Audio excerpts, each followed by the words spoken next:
میرے بھائیوں اور دوستوں، ذرا تصور کیجئے اگر آج کے دور میں کسی انسان کی حکومت 22 لاکھ مربع میل پر ہو اور اس کے خوف سے بڑے بڑے ملک کے بادشاہ کانپتے ہوں، جس کے ایک حکم سے کسی کو قتل کروا دیا جاتا ہو، جس کے ایک حکم سے کسی کو قتل معاف کر دیا جاتا ہو، اور وہ کسی کانفرنس میں کوئی خطاب کر رہا ہو اور کوئی عام سا انسان اٹھ کر اس سے یہ سوال کرے کہ ہم آپ کا بیان بعد میں سنیں گے،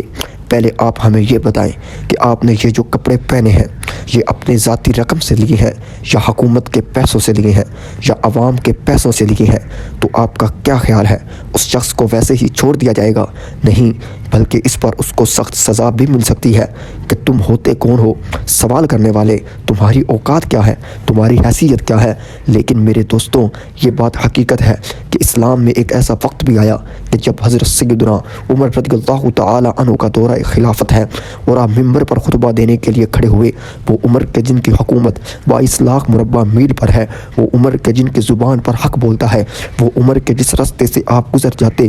شیطان اپنا رستہ بدل لیتا تھا، وہ عمر جن کے مشورے سے قرآن مجید کی آیات نازل ہوتی تھی، آپ خطبہ دینے کے لیے جب ممبر پر تشریف فرما ہوئے تو حضرت سیدنا سلیمان فارسی رضی اللہ تعالیٰ عنہ کھڑے ہوئے، جو کہ ایک آزاد کردہ غلام تھے۔ آپ اور حضرت سیدنا عمر رضی اللہ تعالیٰ عنہ کے درمیان کوئی کمپیریزن بھی نہیں تھا۔ آپ نے سوال کیا، کیا عمر غنیمت کے مال میں جتنی چادریں بھی آئی ہیں، جتنے لوگوں میں چادریں تقسیم کی گئی، ایک ایک چادر سب کو ملی، اور ایک چادر کی لمبائی اتنی نہیں تھی کہ اس سے ایک انسان کا قمیض بن سکے، تو اے عمر یہ جو آپ نے قمیض پہنی ہے، آپ نے یہ قمیض کیسے بنا لی؟ تو حضرت سیدنا عمر رضی اللہ تعالیٰ عنہ، آپ نے آپ کو کوئی سزا نہیں دلوائی، آپ نے آپ کو کوئی ایسا سخت جملہ نہیں بولا کہ تم ہوتے کون ہو وقت کے خلیفہ کے خلاف آواز اٹھانے والے، تم ہوتے کون ہو وقت کے خلیفہ سے یہ سوال کرنے والے کہ تم نے یہ قمیض کہاں سے لی ہے، کہاں سے پہنی ہے، اپنی حیثیت تو دیکھو۔ حضرت سیدنا عمر رضی اللہ تعالیٰ عنہ نے عاجزی کا مظاہرہ فرمایا اور آپ نے فوراً اپنے بیٹے کو بلوایا۔